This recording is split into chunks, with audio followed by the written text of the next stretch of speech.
afternoon, my name's Nikki and I'm from the DunkySpoons Hot Chocolate Company, and I'm going to show you today what happens on one of my workshops. In the workshop, for ease and time, for your time saving, I'm going to use these chocolate callets. So I'll pour some chocolate callets into a bowl.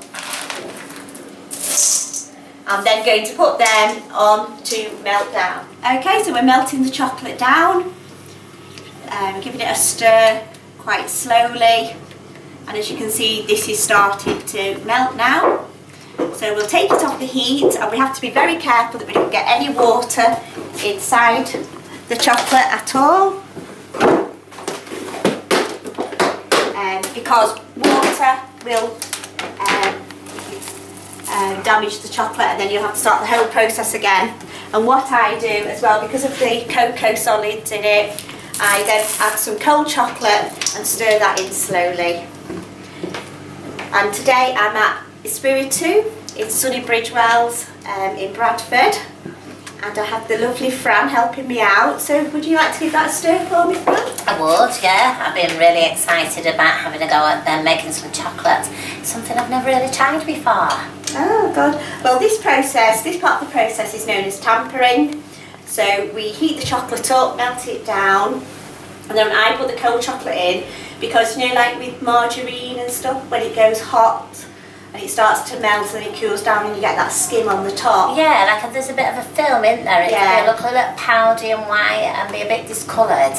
Yeah, that's what would happen with your chocolate. So we now let that cool, and then what we'll do is, because that's melted, we'll just stir it every so often, because if we keep stirring it, the heat will stay in. So we're going to let that cool. Oh, okay. So we can either let it cool naturally, or we can put it in a bowl of cold water. That's quite interesting. I would have just thought you would have poured it straight in things, but no. We then let it cool, and then when it's cooled, we then heat it up again, and then that is the whole of the tampering process, and that makes our chocolate nice and shiny. Because otherwise, you'll get, you know, chocolate's been in the fridge for too long, and you get that bubbly look to it. Right. That's what would happen. So to get our chocolate nice and attractive and get people buying it, this is the tampering process. So there's more to it than I thought. Yeah. Time to taste then. So what flavour is this then? This is strawberry and champagne with pieces of strawberry in it. Yeah, well, what better flavouring for Valentine's Day? That's delicious. It's really nice. Do you think it could do with any more champagne or any more strawberry? No, it's absolutely fantastic. And what's really nice, I like white chocolate, and it's not overly far too sweet, and it's not sickly. It's just very sophisticated chocolate. Oh, thank you very much. That's lovely. Right, this chocolate now has cooled down, so we're now going to quickly put it back onto the heat just for a couple of minutes. So you get a little stir. We don't want it to heat up too quickly.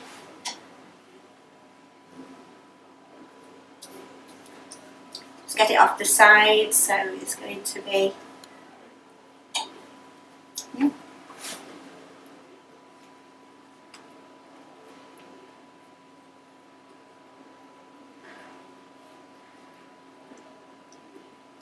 There we go. Okay, and now we're ready to pour it into our moulds. So do you want just pass me one of those spoons? Here you go. Okay, move those out of the way. And we've got our moulds, chocolate moulds, and we pour the chocolate in.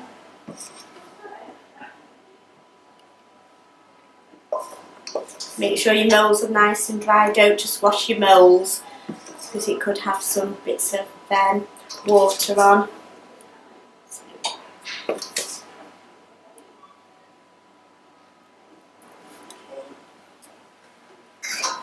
And then just put our chocolate down like that. I don't use fancy tools or anything. It costs a lot of money, and by doing this as well, you're patting the air bubbles down, and you'll still get the perfect piece of chocolate. Just put an extra bit in that corner, Just put it in that corner.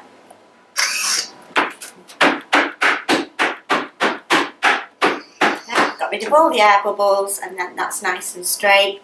And then I always check underneath just to make sure it looks all right underneath, which it does. Wow. And there we have. And if you wanted to, you could just put a few extra sprinkles just on the top to finish it off. And then we let that now set. And when it's finished, it will look like our bar of chocolate here. Okay. And then we'll just wait for it to set, and then we'll enjoy our nice chocolates. As a complete beginner, Nikki, Yeah, am I doing this right? you are. So we're just pouring it in. I have been really looking forward to it all week, and I can't think of anything better to be doing on a Saturday morning. This is just like being on Saturday kitchen.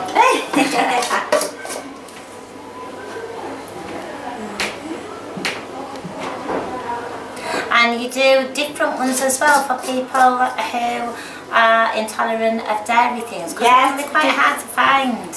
I do a dairy-free one as well, and I do 27 different flavours.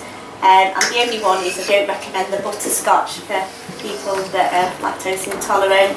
Oh, you're a closely guarded secret, because I think there's so many people with dairy intolerances, and I think it's, especially for children, it's kind of a bit of a culture thing, because when it comes to Easter eggs and things like that, there's not always that much out there for people. So. Yeah. So if you bang it on the table, Okay. just on the edge of the table. Bit harder?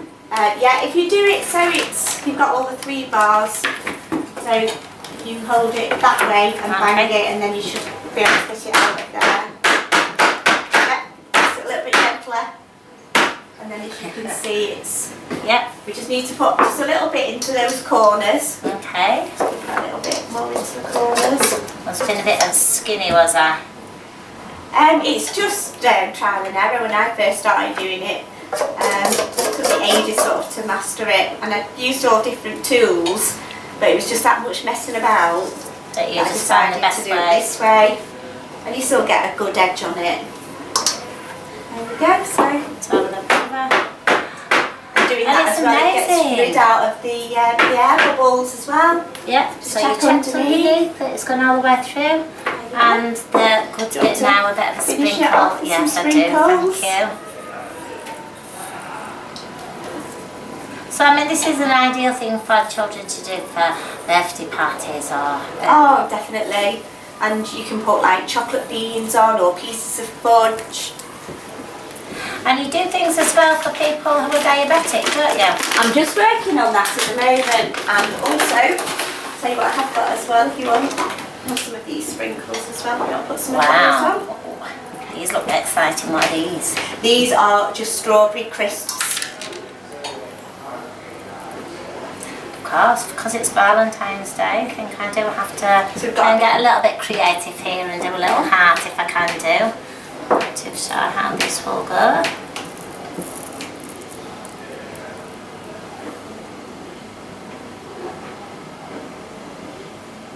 Oh, you did tell me earlier that you're not meant to, kind of heart-shaped almost. And you did say you're not actually meant to touch the chocolate, didn't you, with your fingertips? No, yeah, because you know the sweat on it will be moisture, and also if you put your fingertips inside the mould, like putting that in there, and you see if you hold that up to the light, you'll see the fingertip mould, so it won't stick to there, the chocolate. Well, these look very exciting. So what flavour are these then? These are strawberry. Do I have to test You this have to last test one? that last one. Oh yeah, they're crisp in the centre. So we just wait now for this to set. It does take a bit of time. Some people say that they like to put it in the fridge to set. If you think sometimes if you've got too much stuff in the fridge and you've still got that bit of moisture in the fridge, so you're sort of introducing the water, so it's not Yeah, and recommended. sometimes you can have all sorts of other things in the fridge, and it does sometimes pick up smells, doesn't it, a fridge, really? It If you've does, got like something that's had onion in, or you do pick up flavourings if you're not. Yeah, Yeah, so I tend not to do it. You know, sometimes in the summer it does take a bit longer to dry, especially if it's really hot outside. And if you want any more information, you can visit our Facebook page. And you're available to book for groups and for youth groups and for children's centres and things like that. Yeah, and I can even, if anybody wanted to book a chocolate party for a birthday party, I can go out to the home.